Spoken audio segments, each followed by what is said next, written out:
Hello, everyone. Welcome. Thank you all for being here. So, I want to talk to you a little bit more, greater expansion and details about the process that we've been discussing for many weeks now, which is how do we understand what ascension really is? In the light community, and maybe a lot of us are projecting a certain kind of romanticized version of what ascension really is, meaning that for many of us, we think it's the company of saints, seeing Master Jesus, Archangel Michael, Mother Mary, and Lady Kuan Yin, and all these other. Although there is a part of this that is involved once you shift your awareness into ascended territory. But in truth, it is something very, very different and very disorienting. And I want to go into the fine line and describe it to you, because some of you are already moving in that threshold, in that territory already. And you're at least you're skirting it, or you're going into it and stepping back into 3D awareness and moving into it like a sine wave. And I wanna explain it to you so that your expectations are different. Because although you may feel that you're expanded, you're big, you're shifted, you may not be aware that you're in ascended territory when you're expecting something else. Okay? So true ascension, as you're approaching it, it's not sitting at a table or being in a cave with all of these ascended beings and light everywhere. That's not what it is. It actually is a shift of your awareness and consciousness, meaning that you feel like you're bigger than the edge of your skin. Your awareness, normal awareness, is trapped into a physical limitation of our skin, and we, through the vehicle of our five senses, perceive the world. And we perceive the world in a very specific way. There is an x-axis, side that is you travel horizontally front and back. There is the y-axis, left to right, and then there's the z-axis, which is the height. And when these three axes meet, this is where our consciousness is, right? And so that's basically how we navigate with our five senses, to smell, to touch, to feeling, to hearing. We use our senses to be able to navigate how we exist in space. However, there is another factor we need to add to those three axes, which is time. If I am on the corner of First Avenue and 2nd Street, in that corner, when am I in that corner? Like if I have an appointment with somebody and I tell them to meet me there, when? Last year, tomorrow, 2 months from now, in the morning, in the afternoon, what time, what moment in time? So time becomes extremely important, but the height also limitation is very important as well, because I could be standing in the southeast corner of the intersection, okay, and if you look at the coordinate, I could be in that location, but I could be on top of a tree or on a ladder, and you may not be able to see me. So the height can differ. Or I could be in the subway, and if I'm all the way down the subway, although the coordinates are the same, if you don't have the proper height, you will not be able. So all of these things have to intersect, right? When you're with the practice of the torsion field that we're doing, first guardian comes in and counter-rotating from the core of the earth, the axis of the torsion field moves up, like a gazer, like the funnel. Starts at the bottom, moves from the bottom of my feet all the way outside my head in one swoop, doesn't stop. One swoop all the way out. And when it leaves out, there is another me in the 4th dimension. So I have 7 chakras. There's an 8th chakra, 9th chakra, 10th chakra. This is the 4th dimensional pier. And all the way up to the 15th chakra, which is my crown chakra in this 4th dimensional body.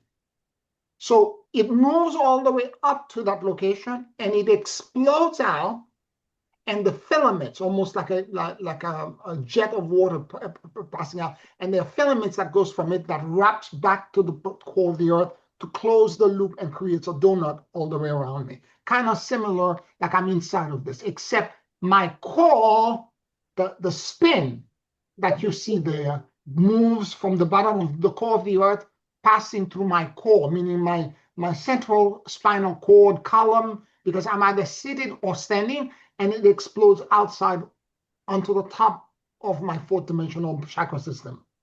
Okay? Once that is done, you will feel immediately a shift. Because the 4th dimension, the first guardian exists in the 4th dimension.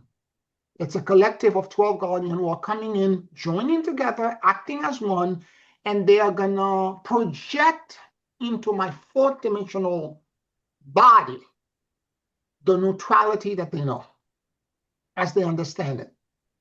And they create this volume, it creates this big volume on top of me, on top of my 4th dimensional body, and on top of me as well. And it encloses me into the safe space. Once I am in that safe space, and this is what I want to add, I want to emphasize this. Once I am in that safe space, I have to sit quietly and explore what my beingness and consciousness is. Because in all dimension of time and space, I exist. The fact that I am trapped in the physical body and I'm perceiving myself as being limited by the edge of my skin with these axes meeting, 4 axes really meeting, X, Y, Z, and time meeting at one point. It's because of my 5 senses that I feel trapped and therefore fragmented. So the Zerapin, the shell or the glass ceiling that the demiurge is creating, is enclosing me to trap me into the 3D. But who I am, the person that I am, is multidimensional.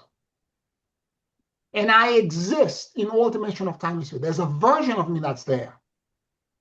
And when the guardian comes in and creates the first torsion field, I have to briefly explore and try to remember my consciousness, my beingness, and my presence in the 4th dimension. Who am I in the 4th dimension? And try to remember who I am so that I'm no longer fragmented.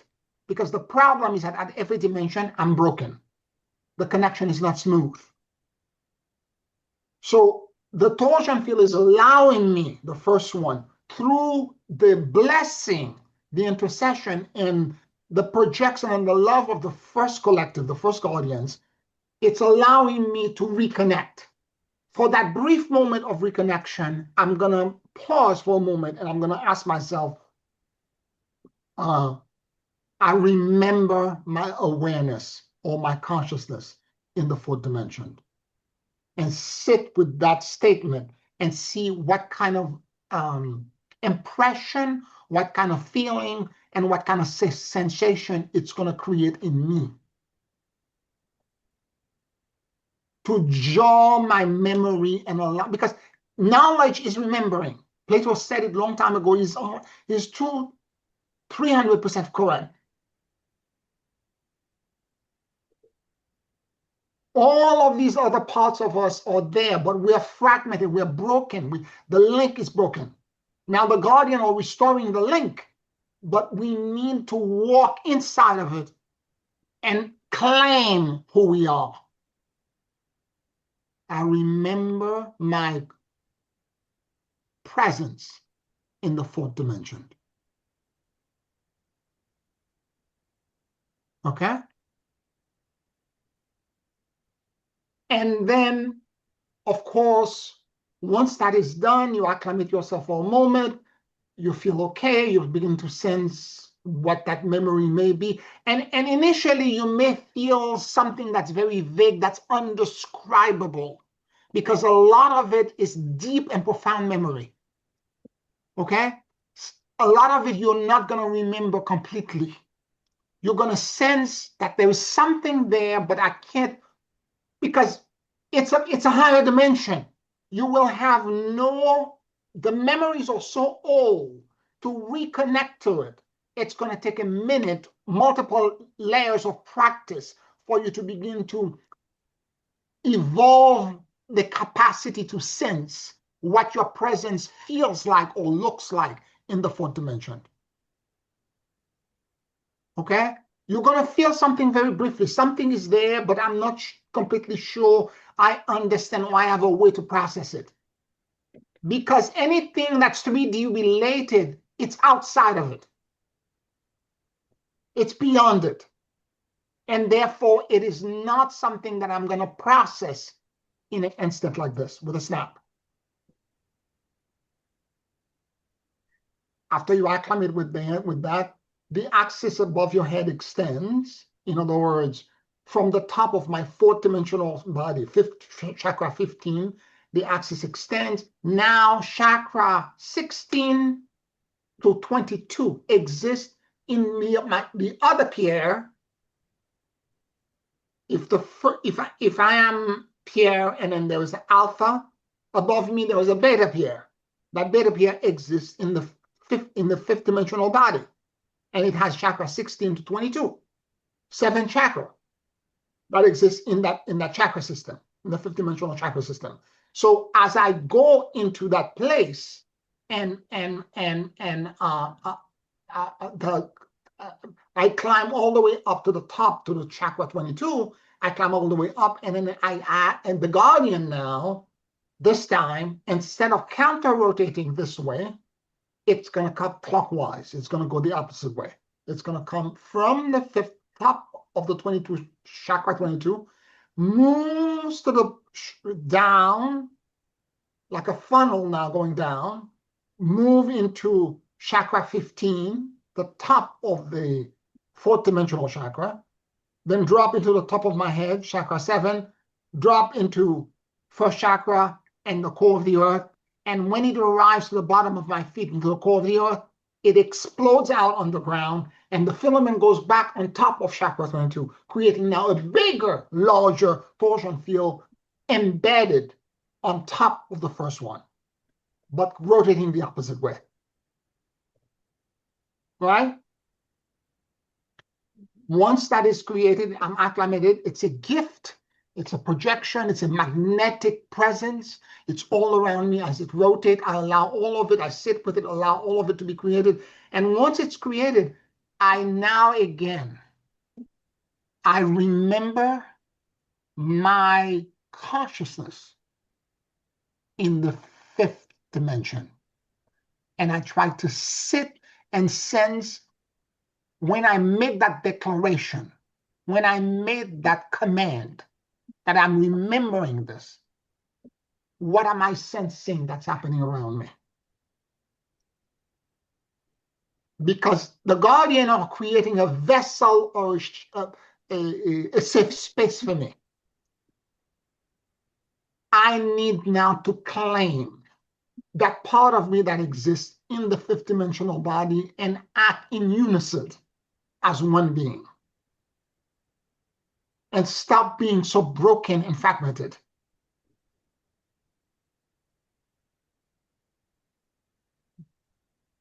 So as I sit with it again, it's going to be initially, again, sensation that you don't have words to describe them, because there's no, you're evolving different sensory perception, because it's now fifth dimensional. It went to fourth dimensional to fifth dimensional. And you need to, because from the fourth dimension, it's a different way of perceiving time. Time and space-time becomes very different in the fourth and fifth dimension. So as that is evolving, it's not just three X, Y, and Z axis. It's about a different perception of time. For example, you see multiple timelines at the same time. That's one of the things that happen in 4D. Instead of seeing one timeline, you actually see like a fan, multiple things that are simultaneously true as possibilities for manifestation, either in the future, or if you have, for example, you're thinking about an issue from your past, for your own, like a trauma, and you think the trauma was caused by one cause. And all of a sudden, as you're going through this exercise, all of a sudden, and you don't have to even seek and connect to the drama itself, just to the torsion field. If there's something stuck, it will show up. Because the field itself is very self-healing and forgiving. And once you are in that space, all of a sudden, the torsion field will suddenly show up and gift you something. For example, if it's a trauma that you had, you think the trauma is caused by one thing, all of a sudden, there are 3 things or 4 things that show up. And all of them are contributed. They are tributary to the trauma that you're experiencing that feels like a fracture in your psyche. Pierre, can I ask a question? Yes. When those things show up and you see it, do you stop and ask for forgiveness before you go on to the next, or you? You know what I do, on all honesty? Uh-huh. I have a piece of paper around me. I write down what it is because they come so fast. It's a flash of a second. Okay. Otherwise, you forget it.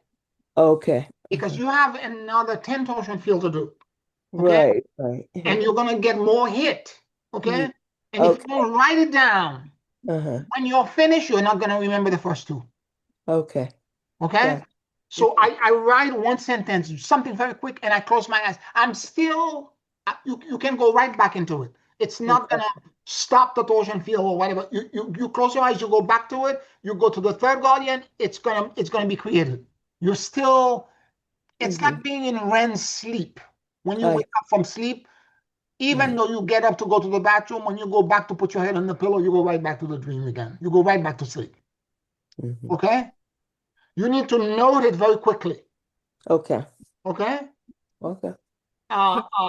May I interrupt? Yes. Pardon me, before you go on. What is it that you're seeing at that, what are you observing at that level that you're writing down? A disturbance of some kind? It could be a vision that shows up that you were not expecting, that relates to a trauma that or some stuck energy that you had. Okay? Like, for example, I couldn't channel for the longest time around, because I usually get my channeling for the Galactic Vision Council around December, the end of December to January. I didn't get anything till the whole month of January, until the end of January, where I begin to realize it's because I had all these resentment and these fears over the past four years, and I needed to do, and it showed up during one of the torsion field practice. You're not neutral.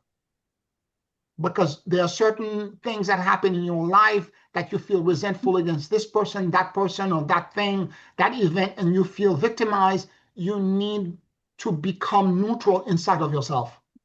Yes. And would this be significant? Which dimensional body this shows up in? Is it related to a past life? It doesn't necessarily mean to a past life. It could be, in this instance, it could be that it's not even related to you personally. It's related to the version of yourself that exists in the 5D or the 6D that is out taking a smoke or flying a kite. Did you understand? Because it's fragmented for you. It's not acting in unison. It's doing something else. So while that is you, but it is not you in the 3D or wherever dimension you're in. But do you have then enough clarity to work on that? Because it's not your dimension. All you have to do is that once you record it, you can always go back once the torsion field is finished and say the Ho'oponopono to that part of you. over and over again to bring it in alignment with you. Do you see what I'm saying? You may not be able to work on it at the very moment. For example, when I had that incident happen and then the channeling came back after 2 weeks of Ho'oponopono, and all of a sudden everything was open and I was able to channel the whole thing. But it took 2 weeks of work. Do you see what I'm saying? Interesting. So we're really working on all our dimensions. That's correct.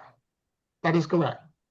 And when you say a vision, is this really a visual, or can it be just a Impression. It could be, sometimes I see visual, I see a waterfall, I see a symbolic of some kind to relate to a feeling that I'm sensing. Sometimes the feeling is fluid, so I see water.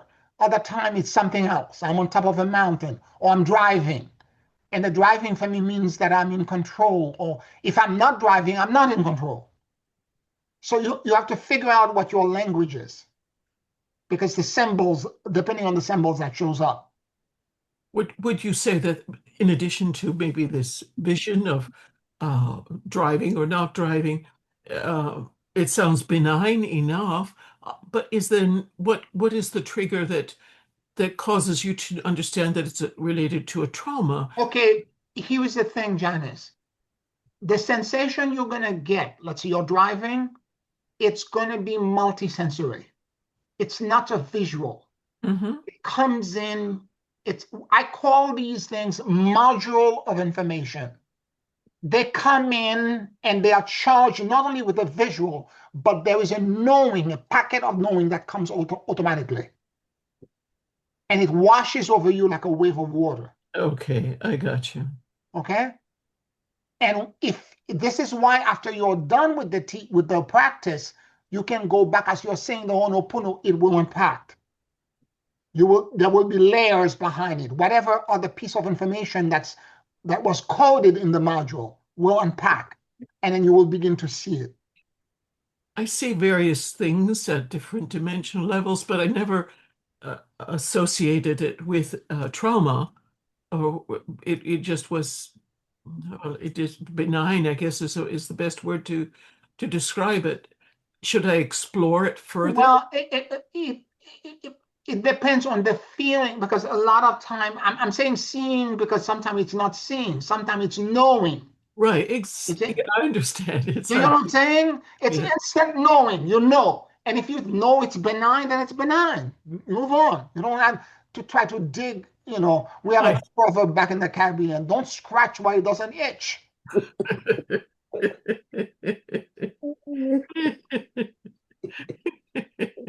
I'm sorry for the visual, but you get what I'm saying. Yes, thank you. I got it.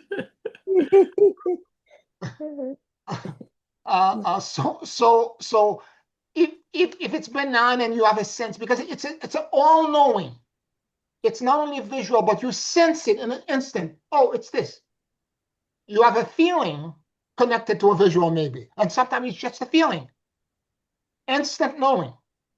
But when you go back and you do Ho'oponopono, you focus more, it expands, and you see more detail. It gives you more nuance, and it leads you into a whole bunch of things, and you realize, my God, that little dot that touched my consciousness had a whole bubble of information behind it.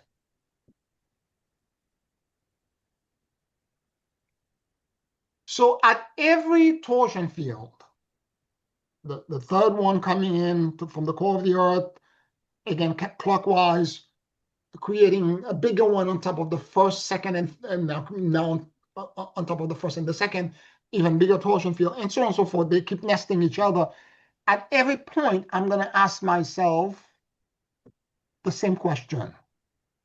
I remember my consciousness or myself in this dimension.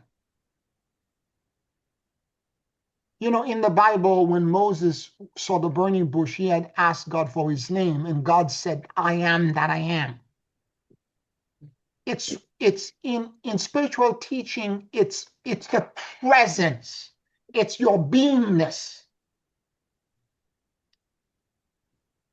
And if you're able to remember yourself at every level, it's 12 torsion field on top of the physical body. If you can remember yourself in all the way up, it will shift your consciousness so much that when the practice is done, you will continue to be aware that you exist way outside of your physical body. And that shift in awareness will remain as an afterglow sometime for hours. Okay? And sometimes the hours will lead into sometime days. There are days when I wake up in the morning, and as I wake up, it's there. I'm already shifted. Okay? And although I'm a Capricorn, I muscle through everything, I still sit down and try to do the torsion field practice because I'm asking everybody to do it 3 times a day. I try to still do it. There are times when, I'm in the 6th torsion field, 8th torsion, and I can hear the guardian say, it's already there. It's already created. It's already there. Okay? But I go through it nonetheless, just to make sure that I'm sure-footed Capricorn, and I want to make sure that the mountain goat does what the mountain goat does, which is to find the solid ground on which to stand. And so what happened is that beyond that level, beyond all of this, there comes a point where you will realize that the afterglow can remain for hours. So what is ascension? It is that shift in consciousness. When you realize that you're unified, you're one with all your broken parts. And if you can exist in that awareness for 51% of the time, that is for a little bit over more than half of the day, when you're awake, you have ascended. And what it really feels like, it's a gigantic, when you're doing the torsion field right now, and you go all the way up to the 12th dimension, what happened is that, okay, there are a couple of things that I need to talk about before I even get there. Once I pass the 9th guardian, the 9th guardian takes you all the way up to the 12th dimension. For me right now, I have difficulty when I get to the 10th guardian to see everything stack up straight on top of me. I feel like the top is beginning to buckle because I am so extended and so high and so deep in the core of the earth that my human consciousness, my physical consciousness, cannot comprehend something that exists so high. This is not that the dimension is not there. It's just a human thing that my human consciousness is trying to acclimate to. So I want to share that. I'm telling you these things in complete candor so that when you're struggling through it, you don't think you're alone. Because these things are so high and so elevated. Every time a guardian comes in, that's another 7th chakra. And you're extending, you're getting taller, and it extends way out. It goes into the core of you, and it goes deeper. And my physical body, so I am multi-locating, meaning at the moment I am at the top of let's say, the 12th dimensional chakra. And the energy is going down and coming down and spinning and coming down. When I'm in the 13th dimensional chakra, it's rotating clockwise. It's coming down, and going all the way back to the core of the earth and creating this gigantic torsion field. And I'm so high, and I'm trying then to understand what my awareness, my presence and my awareness is in that realm, in that dimension. What does it look like to be Pierre in that dimension? And as I do this, I begin to realize I'm so high that my physical body that's still trying to maintain a connection to process all of this has a problem because I am so elevated and so high that I'm having it feels like it's buckling or it's going down. It should be higher, but it's not going as high because my consciousness cannot comprehend it. Keep doing the practice nonetheless. Because at some point, let me put it to you this way. It used to be like this for me at the 8th dimension. Now it's at the 12th dimension. Okay? Keep doing it nonetheless. And as you keep doing it, it will continue to expand. You're going to get higher and higher and higher. And you're going to get to a point where everything's going to be okay. Until you reach the 15th dimension and you are outside of time and space. You are the throne room of God.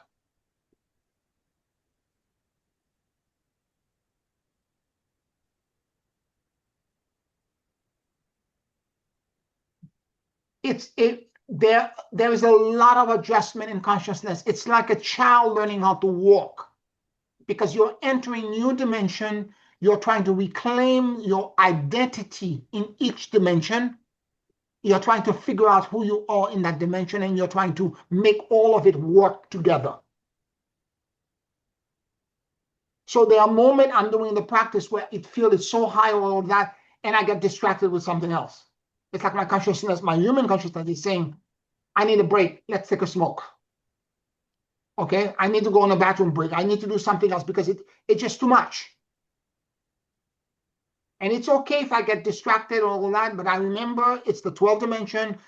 After it is the 13th dimension. So now let me call the guardian for the 13th dimension. Let me ask the guardian for the 13th dimension, or for that matter, the 10th guardian, if he's ready to help create the next torsion field.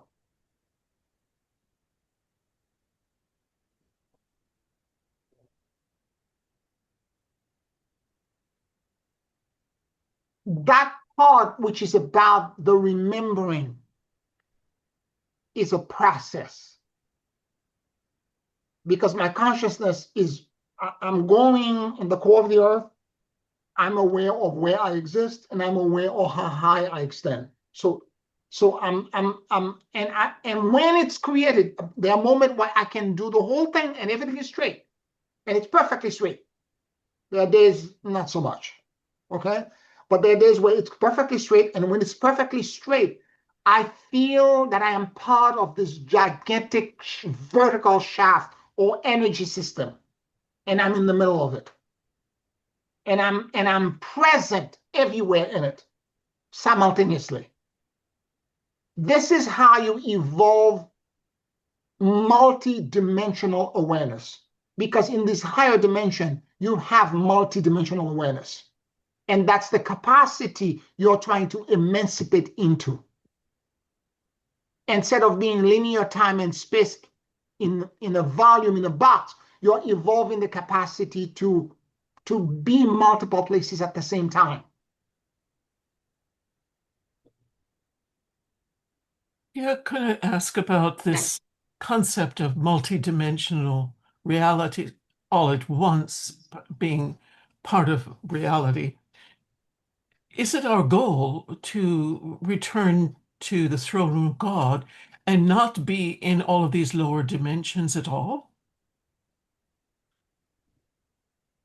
I don't know what you promised before you came here. Each one of us had promises that we made. I'm aware of this because when my ascension process began and I saw my full spiritual body, I wanted to leave the planet right away. And I began to feel my leg buckle, like I was literally dying. And I knew I was leaving the planet at that moment, because once you see your spiritual body and you're aware of how big you are, and I'm going to tell you this because this experience might happen to you. Because once you begin to realize how free and how liberated and how expansive you really are, you will realize that this physical existence is a tomb. It's a prison. And I wanted to leave right away. And it's normal to feel that upsurge of energy that says, uplift, leave this body. And when I remember negotiating, I was walking toward the kitchen in my apartment, and I began to feel my leg buckle. Like literally, I could feel life draining from me. And I saw it. I visually felt the energy, the surge, like let go of everything. And I'm letting go. and my leg begins to buckle, I'm like, okay, I'm gonna fall down. I'm gonna collapse on the floor. I'm gonna fall down right here, and I'm happy. I'm completely content. I'm leaving the planet. I'm because what I realized at that moment, I made lots of other promises other places, and I have to go and fulfill those promises. But at that last moment, a voice inside of me said, "But Pierre, your mission here is not finished." And that voice was right. And I turned back into my physical body. Now you speak of the third dimension as what you would be leaving it once you Yeah. ascend it to let it what I say whatever the 15th or who knows how many beyond. But what about your sixth, seventh, eighth, and ninth dimensional bodies? If you are ascending to the throne room of God, are all of them reabsorbed back into a oneness? Janice, I wasn't sure where I was going, to be honest. I just had an immense feeling of liberation and promises. I didn't make one promise, I made multiple promises. It wasn't just one. So I'm So, confused now.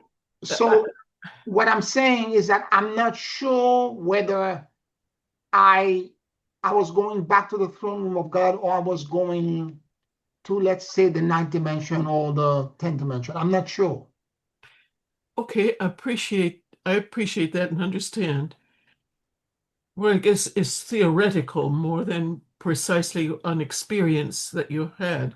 In theory, will at one point in whatever eon of time it is in, that we become one in one dimension with, well, I suppose God is all dimensions, but are we still fragmented though in No, multiple? you will not be fragmented because once you pass the sixth dimension and go into the seventh, there is no fragmentation anymore because singularity doesn't exist there. Okay. Everybody exists as a group awareness. Okay, so but although there is the seventh and eighth, ninth and tenth, and Yeah. whatever, more above that Yes. in dimensions, right? So it just helps me to know that that is a state of conscious, a state of being that is a temporary, let us say, in the illusion of all that is, it's probably a split second of, if there is time, of what is happening. But also, if I may take a moment and ask about something that I have experienced Mhm. and see if it is something that makes sense to you that you may have experienced or others may have experienced. And it's hard to describe because I just don't have the words. But I was walking through this apartment that I've lived in for 45 years, I know very well. I was walking through a doorway, internal doorway, and at that moment, it looked different. It Mhm. was the same structure, everything remained identical as it has for years, but I was perceiving it very, very differently. Mhm. It was almost as though I was seeing the structure of it rather than the flesh and flesh Mhm. and bones kind of part of it. Does that make sense? Yes, yes, yes. This is part of ascension. This is what happened because the more you identify with your higher bodies, you will see and hear completely differently. You will Oh, experience space differently as well. I had a similar situation where a doorway that I used to go walk through, I'm walking through it and I'm knocking myself against the wall because my perception of time and space is very different. And I feel energetically that I'm so much bigger than I'm actually physically am. I have one student of mine that is in California, and I keep telling her to stop doing this. She's doing the torsion field while she's driving. You're going to end up in a ditch. well, oh, Are you insane? You're gonna end up in a ditch. I keep telling you, no, do not do this, Marilyn. You're gonna hurt yourself. mm, mm. Don't do it while you're driving or while you're lying down. Yes, lying down. Well, you could do it lying down if you're sick and you need healing. That's anesthesia. It will put you to sleep. You will float for days and you will remain in that field for days. For example, when I'm doing a remote healing for somebody and I'm doing the torsion field for them at a distance, or even when they're on the table in front of me, they're laying down.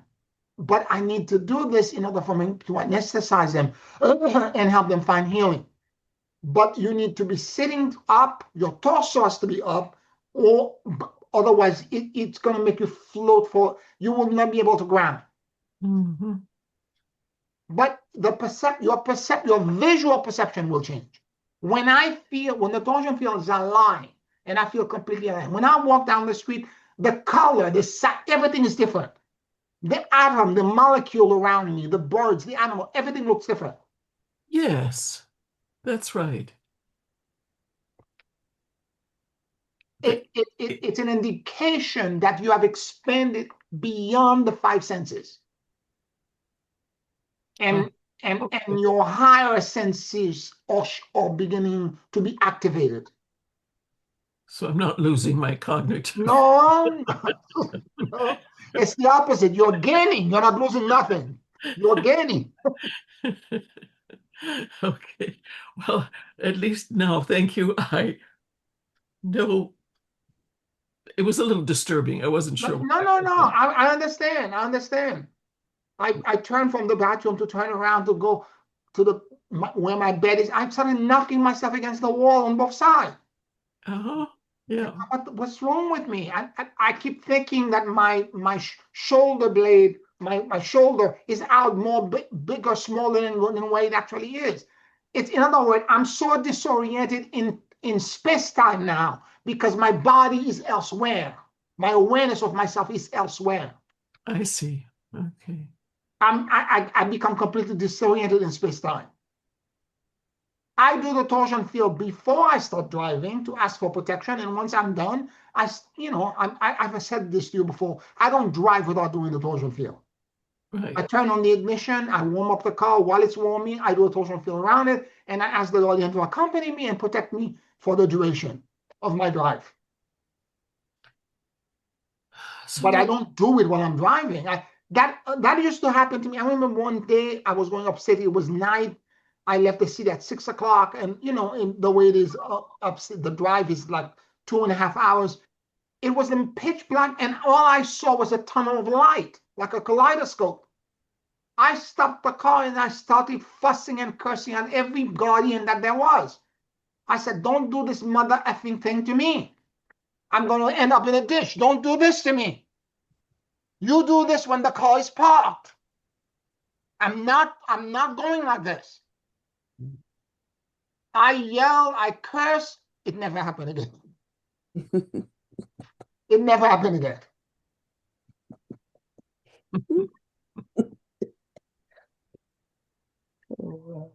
Good fences make good neighbors.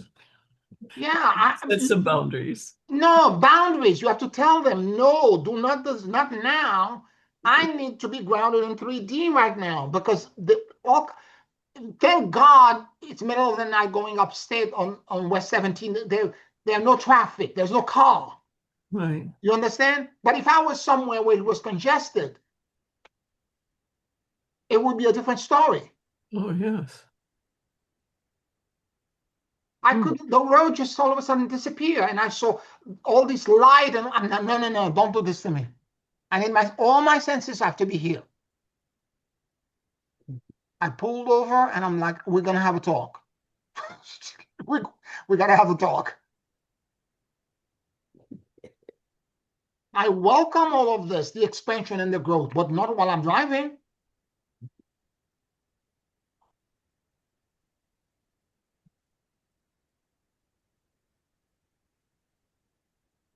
So again, I'm saying this to you is because it's a two-way street. Just because the guardian are expanding you and the process is expanding you, it doesn't mean that you don't have control over, to a degree, of what's happening to you. If it's happening too fast, you can ask for it to slow down.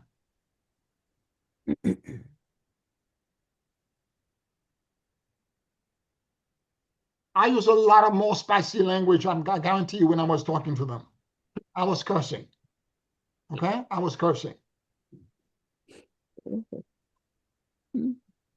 They are very forgiving. Yes, they are very forgiving. I said, I don't care how elevated you are, but this is too much.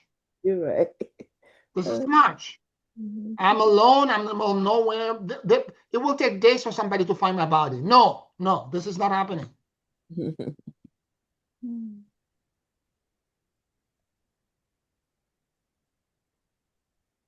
And then after a minute, I calmed down, and then I went back to the car again. I started the ignition. Everything was fine until I got to the house. So be aware of this. Be aware of the fact that the afterglow can remain for hours.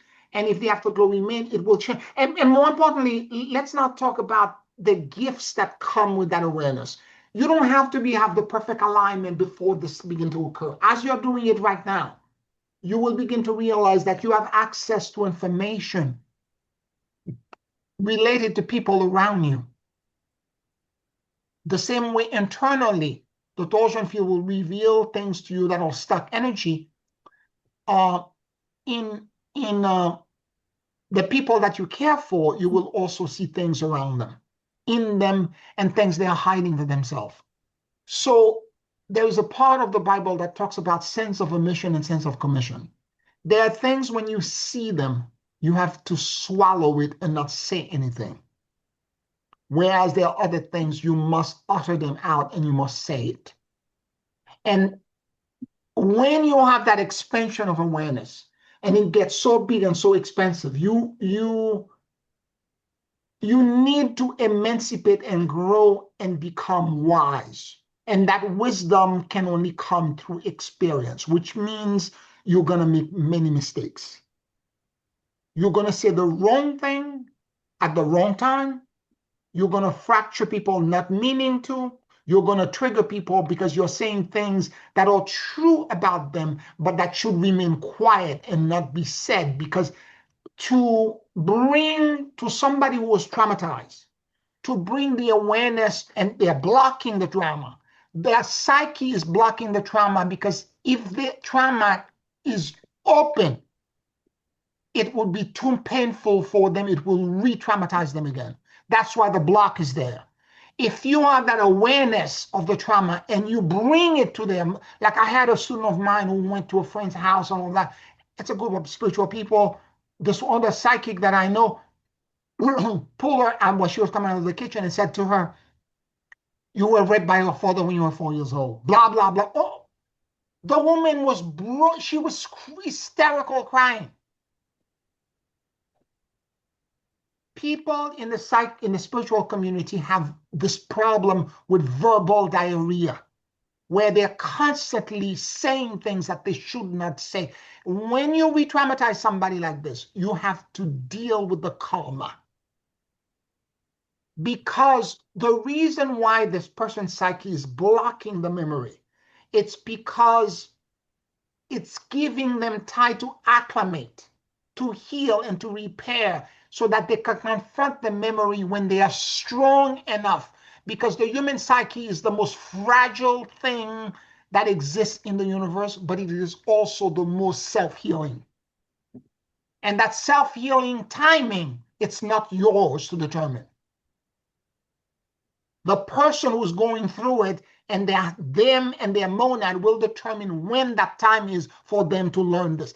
And this is the wisdom that you need to emancipate into, because you're going to know a lot of things. Not meaning to spy on people, but just by caring for people, you're going to see and know a lot of things. And if you say the wrong thing at the wrong, and you're going to make mistakes. Don't get me wrong. The only way you're going to learn that you did it wrong is because you're going to make mistakes. And the mistakes you're going to have to live with. You're going to flagellate yourself, and until you forgive yourself and say, okay, I made mistakes. I'm a human being. I'm imperfect. I'm still a work in progress. But you're going to make mistakes. And it's through the mistakes that eventually you're going to learn that there are certain things I can't say. There, so many times with my clients, they're telling me stories and that or the other, and about their spiritual conundrum or things that they're stuck about. And I see clearly where the problem is. And I I cannot tell them bluntly where the problem is because I'm going to re-traumatize them. And the way I handle this is that I tell them stories. Either stories that are personal to me, that are similar to what they're going through, or stories about someone else, one of my clients or my other students who are struggling with that or the other. And while they were dealing with this, this is their behavior and this is how they resolved it. In other words, I project it outside of them. I don't tell them directly that you have it in you. I just project it outside and hope that that little breadcrumb will allow their psyche to feel comfortable enough, to heal enough, to self-repair enough for them to confront this and heal the trauma. There's no books written about this. Only living experiences can give you this. Life experiences is the only thing that can teach you this. And it's filled with mistakes. So if you have already made mistakes like this, or you're in the process of making, or you will make mistakes like this, it's okay. Give yourself a pass. You need to learn. And because it's very hard to explain this to people to understand. When God is speaking to you and you have the awareness, and then you're asking God, should I say something or not say something? And then suddenly, particularly for those of us who grew up in the church, where we think we have to help, we have to be of service, that if we keep being nosy and keep trying to tell people what to do, it's not help, it's control. And more importantly, what we're doing is that we are cheating the person we're so-called trying to help out of the capacity to remove their own bread or shame by coming to the conclusion by their own device. I have had so many examples of this in all the many years I've been teaching. I remember one recent example that a student was displaying a strange behavior. We all display all kind of strange behavior, but I was very aware because he had asked me to help him after class. We sat down, we talked for an hour and a half, and I realized what the problem was. But I knew he was not ready, so I kept giving him breadcrumbs. This went on for almost 9 months. And then one day he arrived and said, Pierre, you'll never believe this. I finally got it, blah, blah, blah, blah. And he was so happy and so delighted that he broke through. And he's like, I can see it now. I understand what you were trying to say. I couldn't understand it before. Now I get it. Just thank you so much. And I smiled, and he looked at me and said, you've known this. I said, yes, I have. For how long? I said, about 9 months. But he needed to have that experience of the effort and the struggle. He needs the effort and the struggle on his own in order for him to remove his shame. Do not cheat him out of that experience by telling them preemptively, this is what the problem is. If you do this, you got to deal with his karma now. The karma is going to jump on you.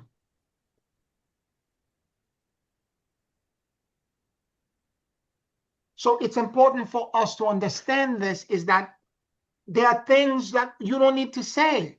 It's not, there's so many of my students, particularly the new ones, or, they're doing shenanigans and doing things all the time thinking that, like, we have this old proverb back home that says, I was not born young. I was not born an adult. I was young at one point. The stuff that you think I don't see, I see it. But I choose to give you a pass because I did shenanigans like this, but life taught me.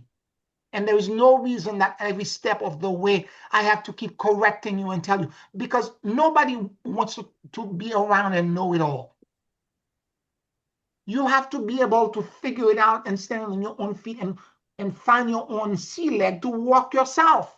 I don't have every step of the way to tell you left, right, no, stop, bend down, get up, jump. I don't have to tell you any of this.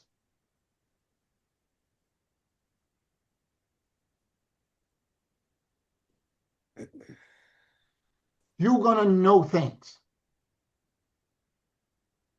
But you have to ask your God self, is this something I should share or should I hold my peace?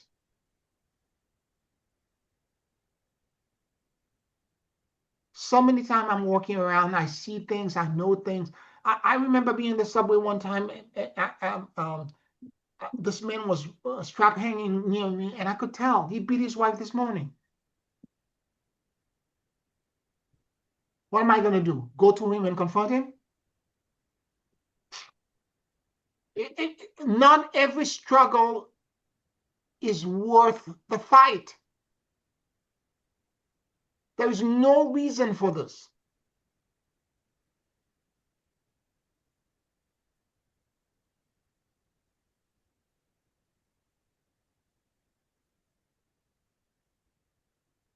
This is where real wisdom comes in. You're going to know things, you're going to see things, and you're going to have to evolve the capacity to know when to hold your peace. Because sometimes the struggle that you think that you're helping the person with is interfering with their growth and their karma. It's not help. It's you trying to control an outcome because of your own desire to feel that you're needed. If somebody asks me, I always respond by giving them breadcrumbs. Look, if I could, I would split your head and put all that information in. The awareness that I have when I'm completely vertical, like I would put it right in for all of you to get. But you need to gain this on your own. You have to remove your shame. That's the only way that this expansion, this awareness, this shift in identity can occur. When you're asking yourself, I remember my identity in the 10th dimension. When I remember my identity in the 13th dimension, it has to be real. And that can only happen. This is why I'm asking you to do the torsion field 3 times a day. He said, as you're doing it like this with repetition, the awareness will expand. And at some point, it's going to be there. It will be default. Again, you're going to go first as a sine wave. You're going to pitch and go crest, and then you're going to go down the valley, and you're going to crest again. So it's going to go like a sine wave. But at some point, the trajectory of the sine wave will go higher and higher, and it will get to a point where it gets so high, you're there as of now as the baseline. Now, it doesn't mean that so initially it begins as that awareness, that expansion, that sense that you're sensing more, you're seeing differently, you're hearing differently. I hear differently, like Janice was saying that she's hearing. I seeing differently. I hear differently too. I'm hearing all kinds of sound, not just the ringing. I hear bells, I hear music, I hear not exactly music, but notes. I don't know if Janice can attest to this, but I hear all kinds of notes all the time. All kinds of other things. And when this is happening, I know it's connected for the fact that I'm expanding. I'm growing. My higher sensory perception in the other dimension or step or falling in. They are being activated. Your phone is constantly ringing and doing all kinds of things. Sometimes I think it's my phone. I keep pulling my phone out and I'm like looking at it. Nothing, there's nothing in it.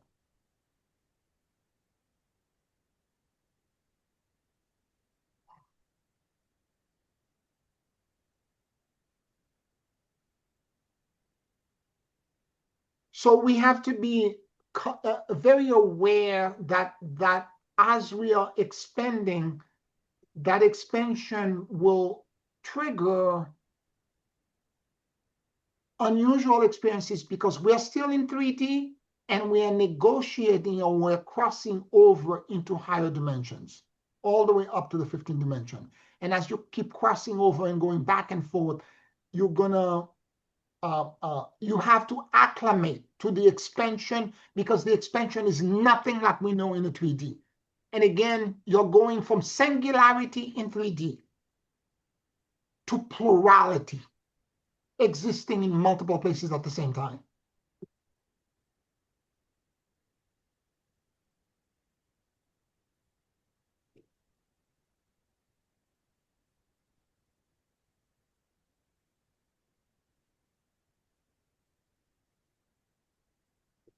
So it's going to take a minute to learn because here is the other thing I wanted to add. In the process of doing the torsion field, there are moments you're going to be at a certain level where it's going to feel to you, my God, I think I blacked out. I passed out because I don't remember. There's a blank. There's a moment that was blank. And it took me a long time to figure out. Years, literally. And I'm going to give you the benefit of that.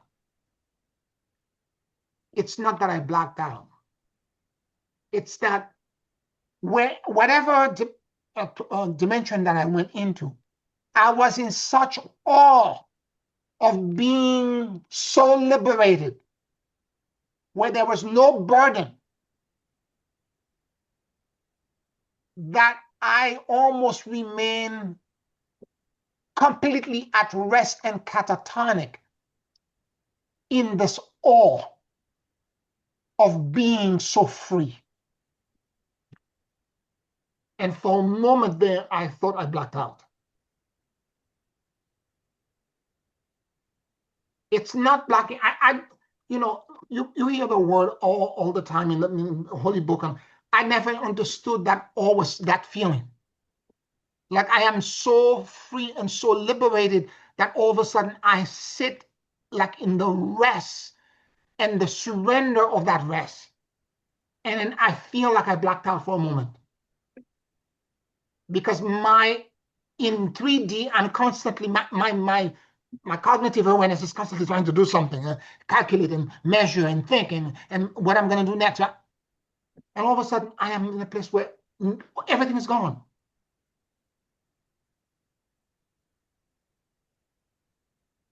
So if you're experiencing this, you didn't go to sleep or pass out. A lot of times my students said, I don't know where I went. I think I don't know where I went. I just blacked out. It's not blacking out. It's awe.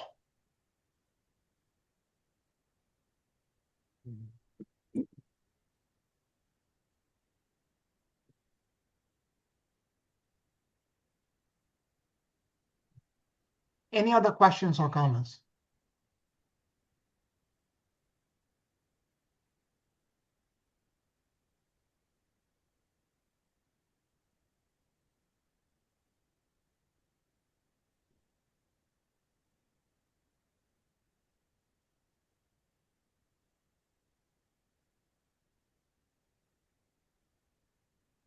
All right, let's take a 5-minute break and then we'll do the closing meditation.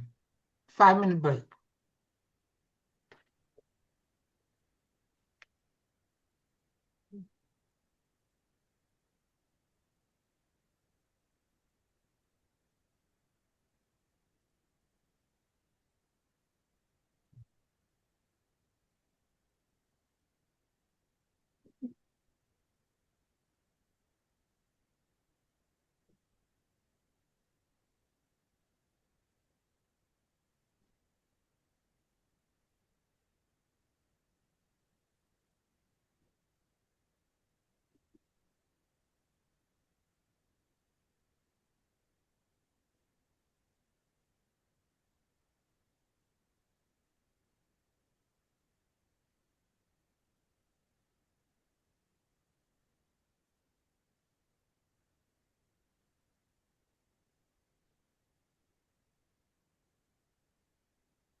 Can you all hear the music? Yes, sir. Okay, all right. Let us get started.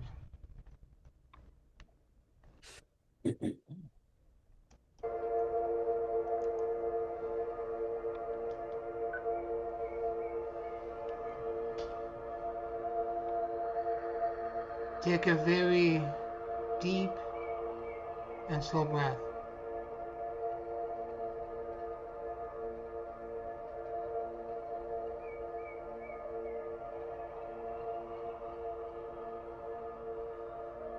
And as you inhale and exhale deeply and slowly,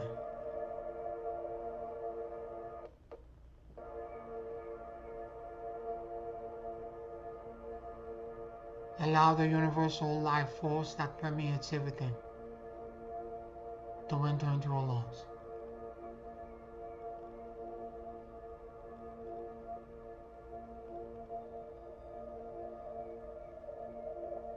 Keep breathing deeply and slowly.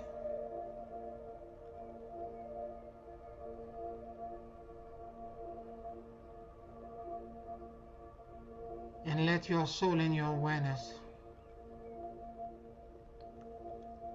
drop in the middle of your chest.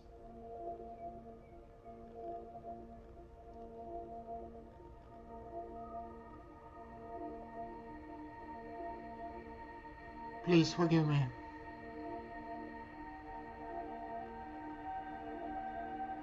I love you.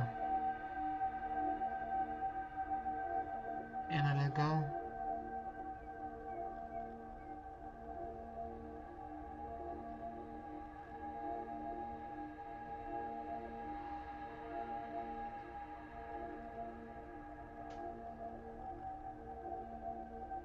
Please forgive me. I love you. And I let go.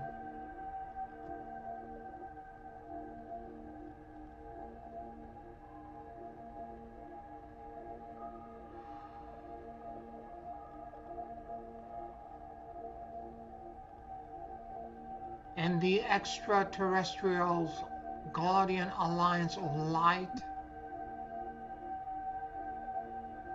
approach you,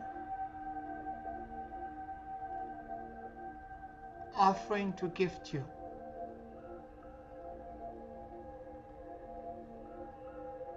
their shields of light and protection,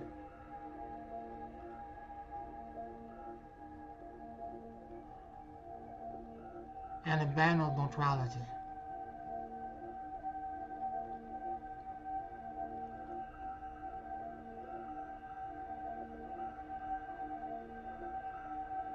If you are ready to accept this gift at this time,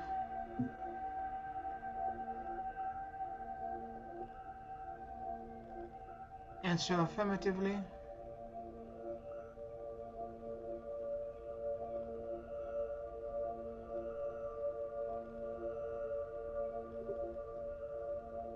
And let the energy of the first guardian begin in the core of the earth, counter-rotating, moving through the bottom of your feet,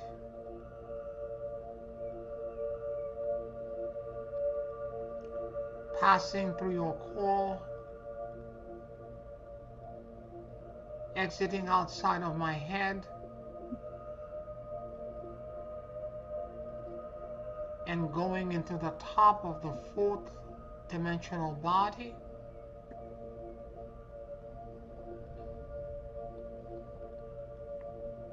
while creating all around me.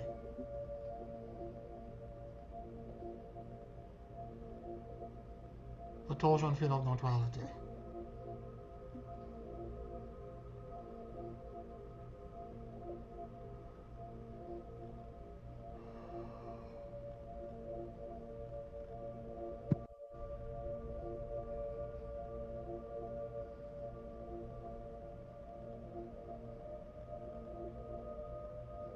I remember my identity in the fourth dimension.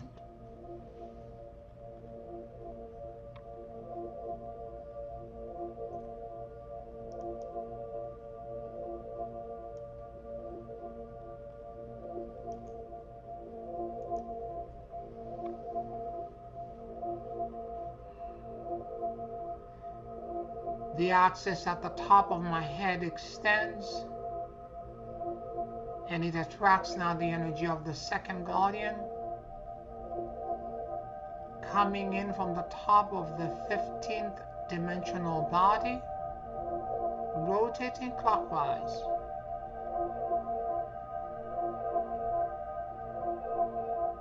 Dropping now as it cascades down into the top of my head.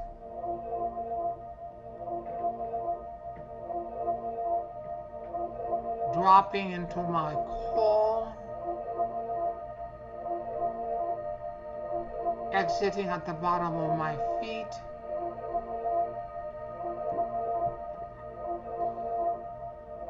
And going into the core of the earth. While creating all around me.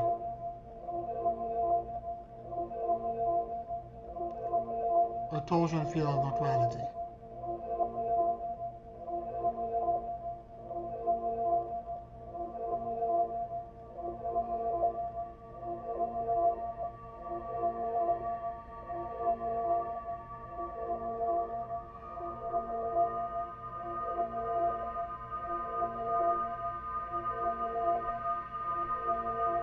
I remember my presence in the 5th dimension.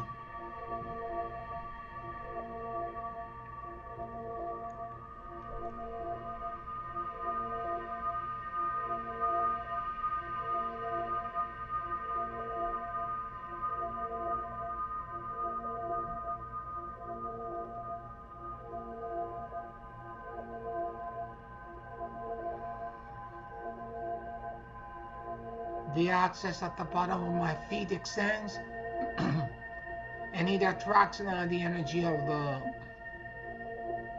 third guardian coming in from the core of the earth, counter-rotating, moving through the bottom of my feet, rising as it passes through my core, exiting outside of my head, and going into the top of the 6th dimensional chakra system,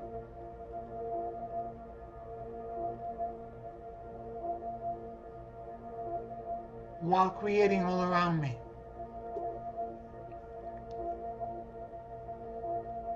The torsion field of neutrality.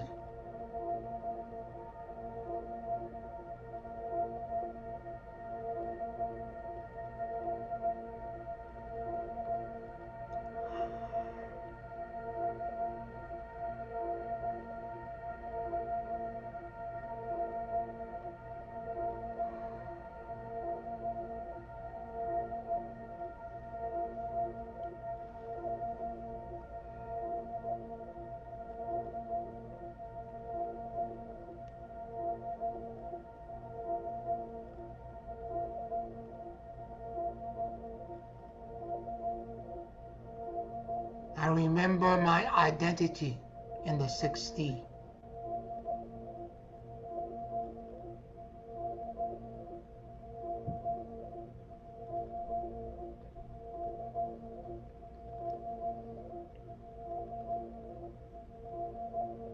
The axis at the top of my head extends and it attracts now the energy of the fourth guardian coming in from the top of the 7th dimensional body, cascading down while rotating clockwise, dropping now into the top of my head, passing through my central axis and core,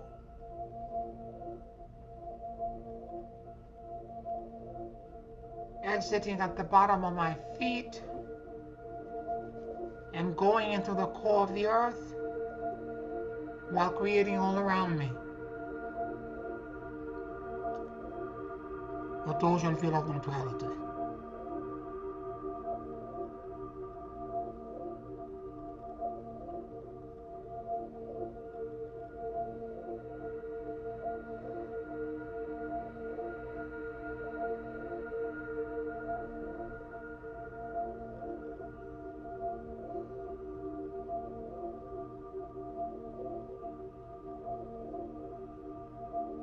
I remember my identity in the 7th dimension.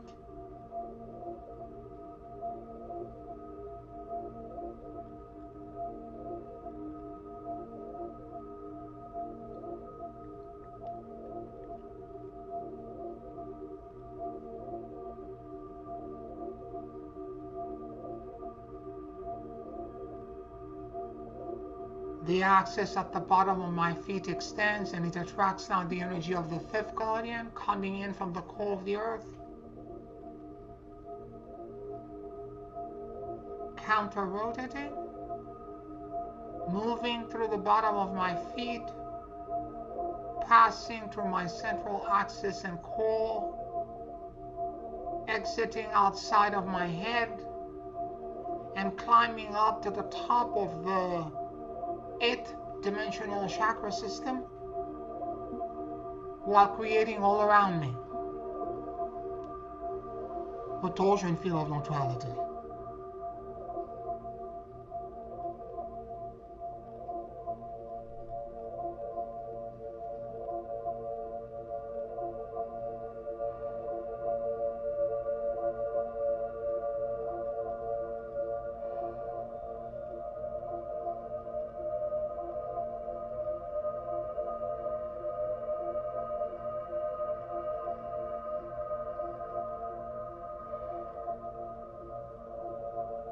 I remember my presence in the 8th dimension.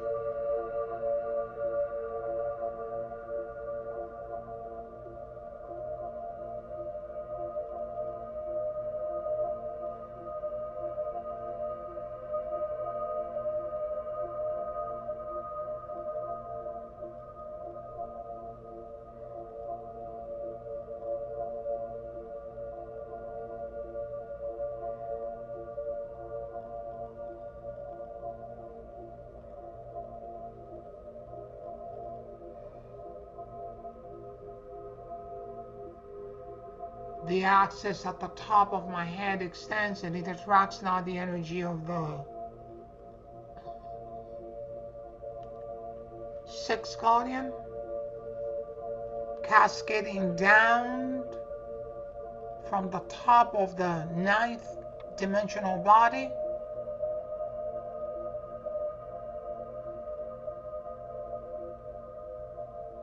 dropping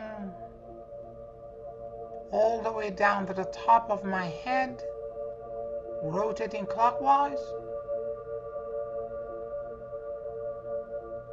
passing through my central axis and core,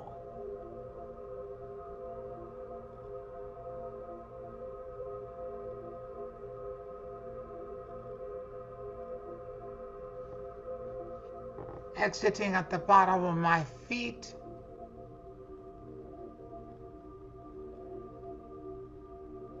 and going into the core of the earth while creating all around me.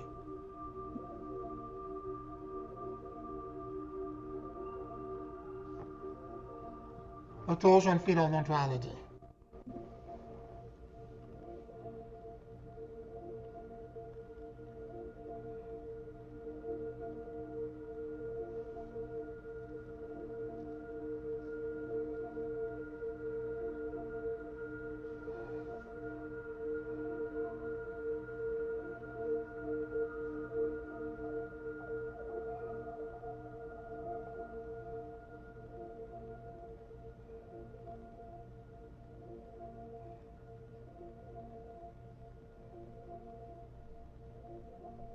I remember my identity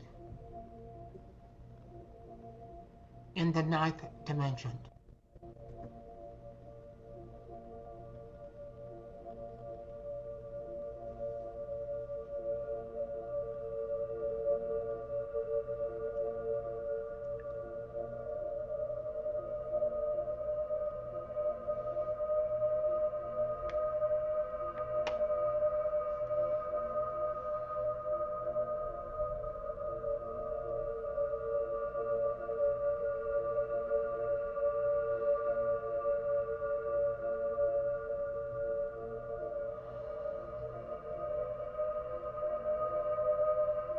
The axis at the bottom of my feet extends, and it attracts now the energy of the seventh guardian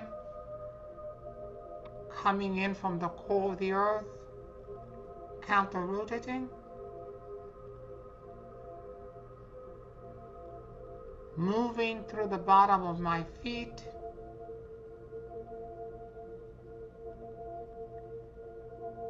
passing through my core,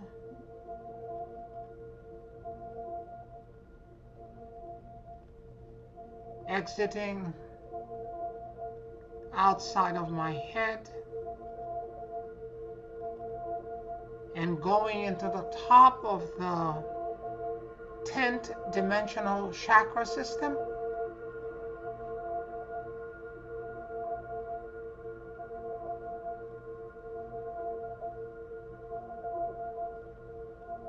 while creating all around me.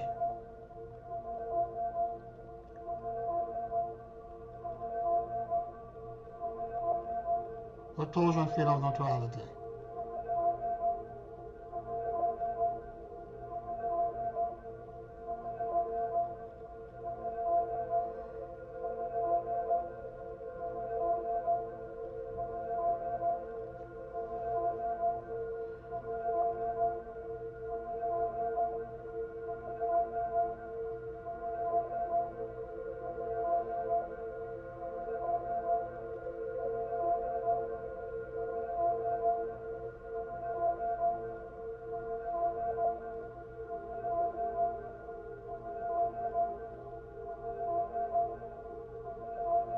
The axis at the top of my head extends,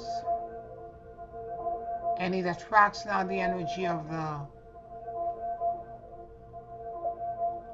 8th guardian coming in from the top of the 11th dimensional body, rotating clockwise, dropping down into the top of my head, moving through my core and central axis,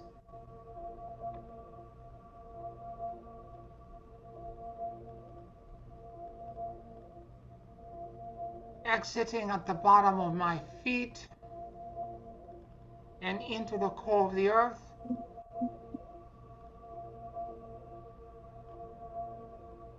while creating all around me.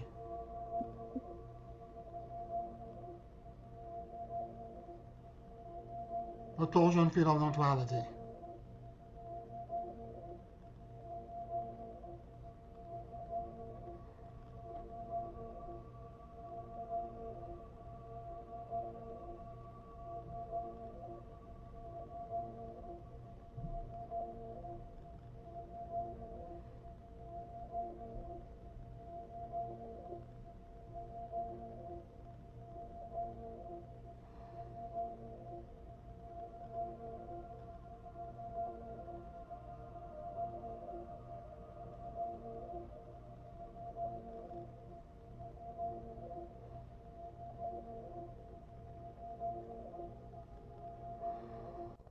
I remember my identity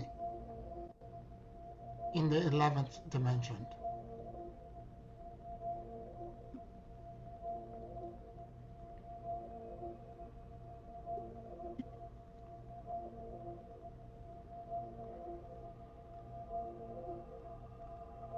The axis at the bottom of my feet extends, and it attracts now the energy of the 9th guardian,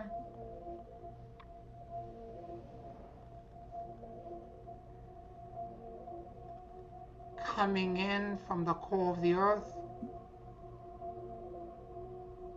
counter-rotating,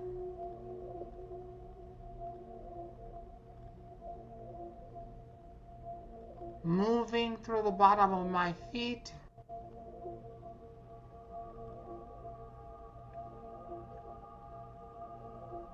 passing through my core and central axis, exiting at the top of my head,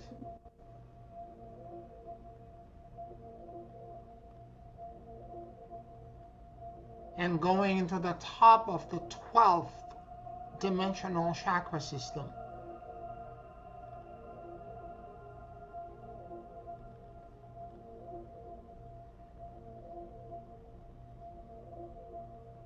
While creating all around me.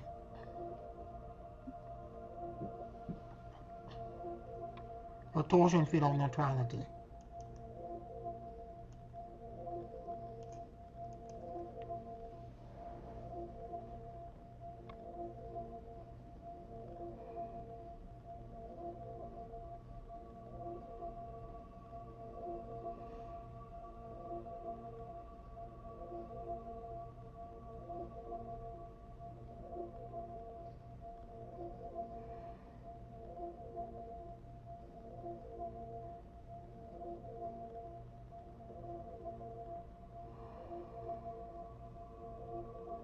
I remember who I am in the 12th dimension.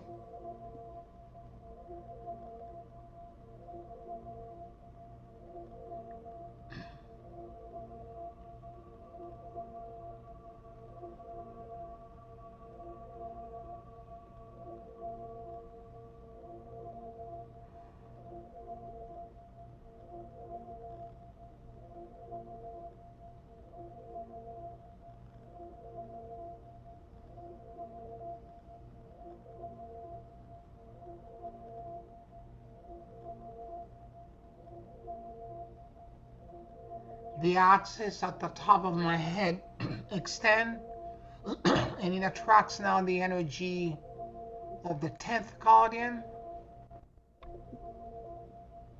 rotating clockwise, coming in from the top of the 13th dimensional chakra system, cascading down, moving down onto the top of my head,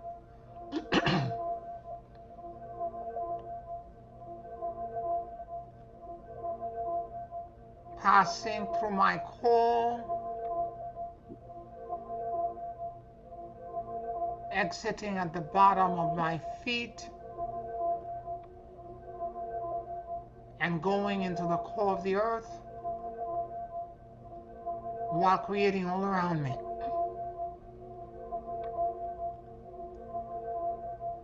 A torsion field of neutrality.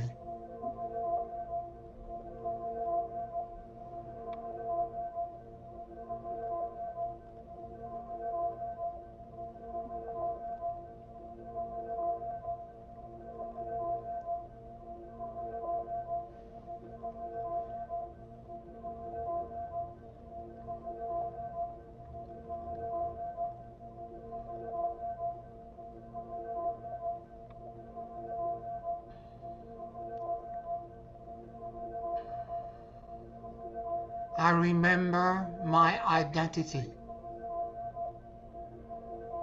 in the 13th dimension.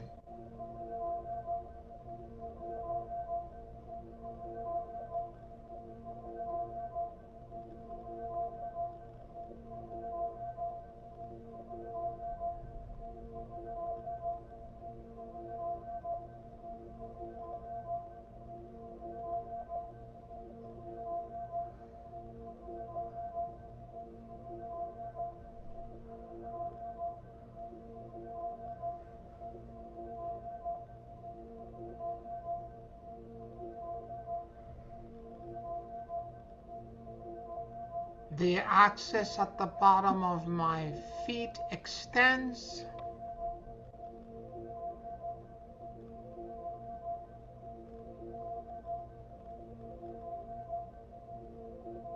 and it attracts now the energy of the 11th guardian, coming in from the core of the earth, counter-rotating.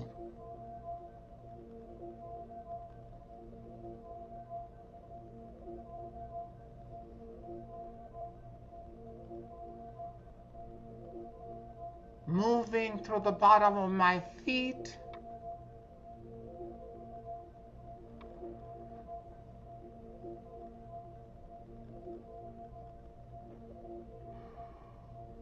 passing through my core,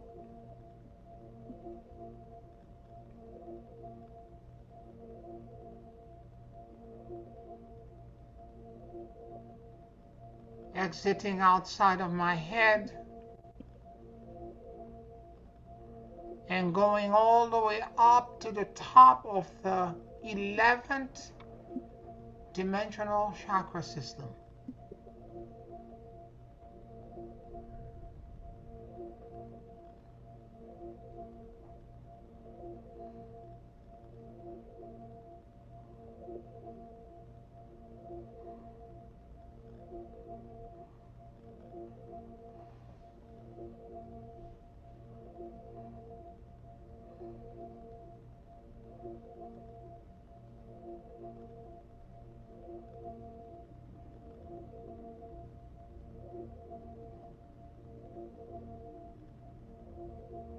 Creating all around me a torsion field of neutrality.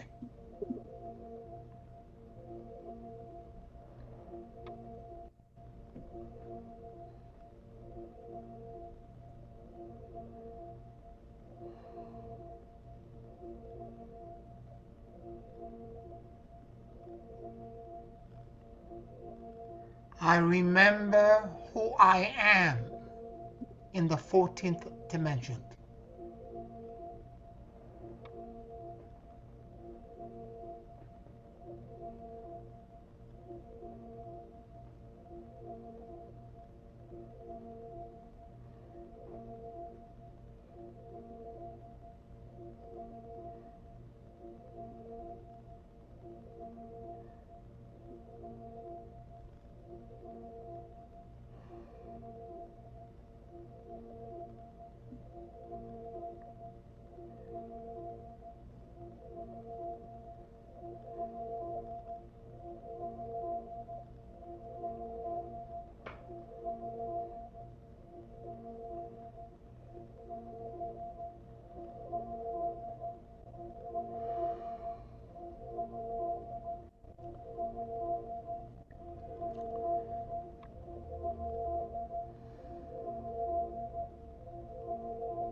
The axis at the top of my head extends,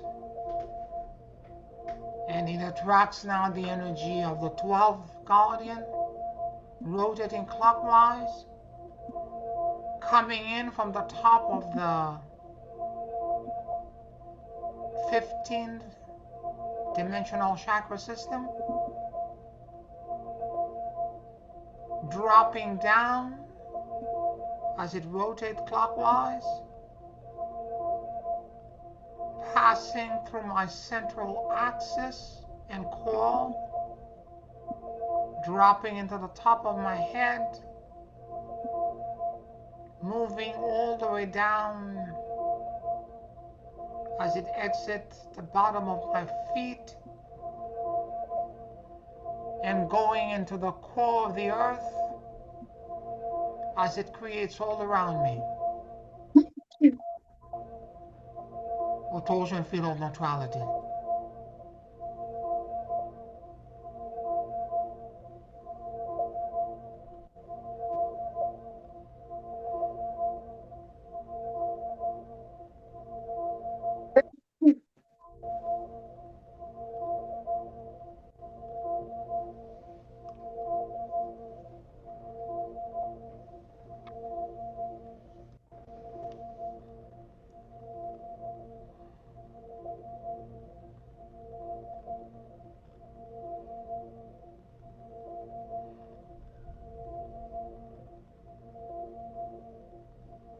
I remember who I am in the 15th dimension.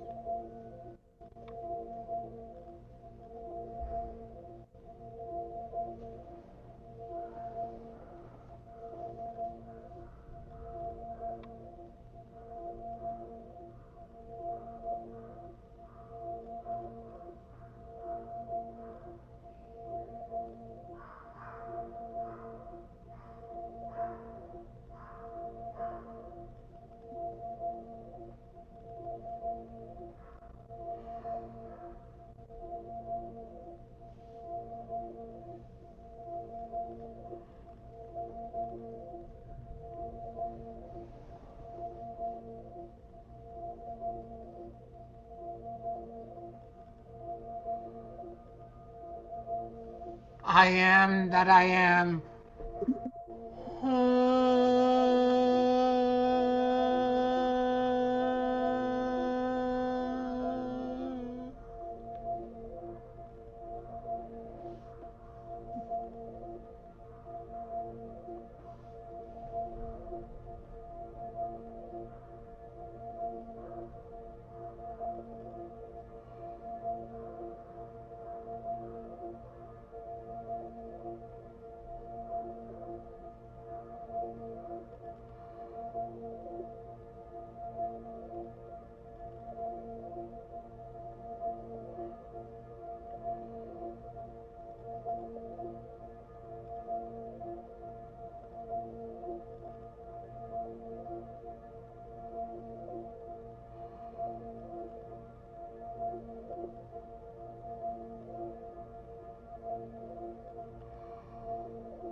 I am in spiritual rectitude and verticality.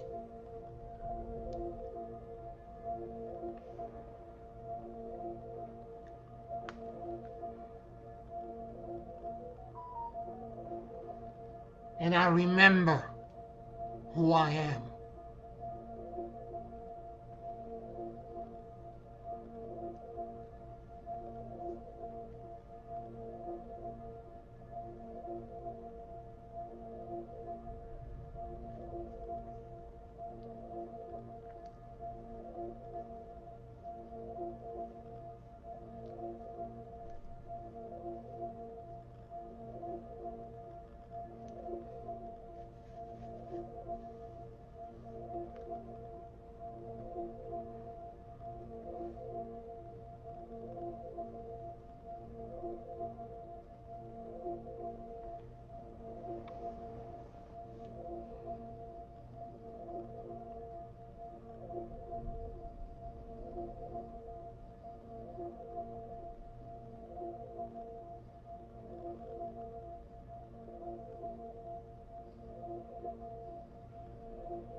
I am fixed, designed.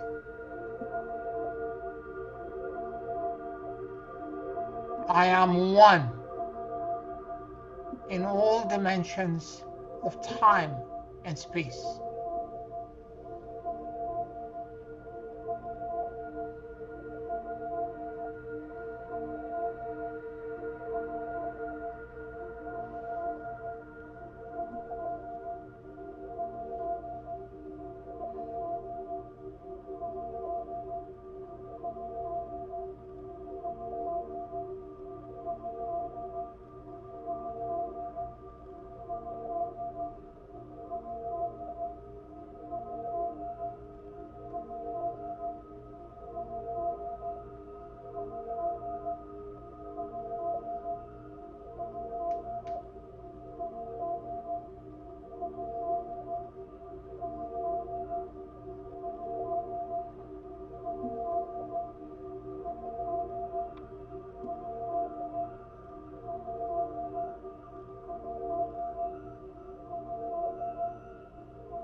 Hosanna into the highest. Hosanna into the highest.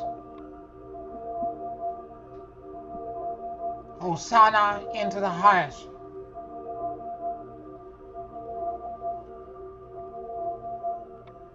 Take a very deep and slow breath.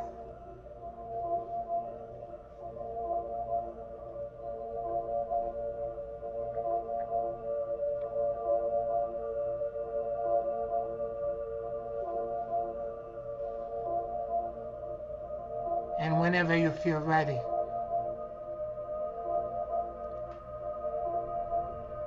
you can open your eyes.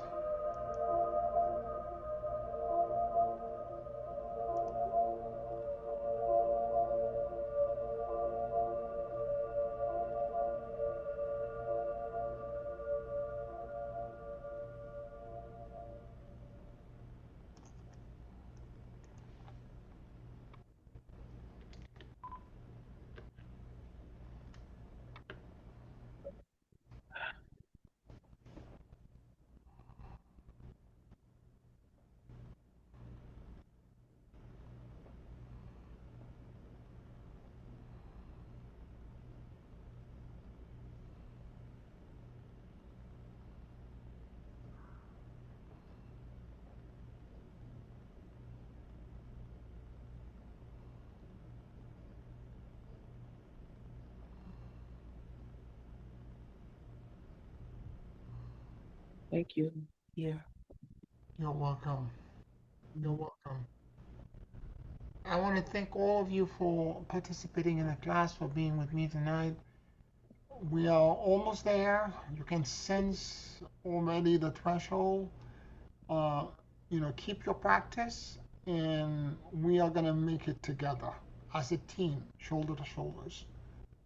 I love you so much, family, and thank you for your support, and I'll talk to you next week. Love you, Pierre. Bye bye. Bonsoir.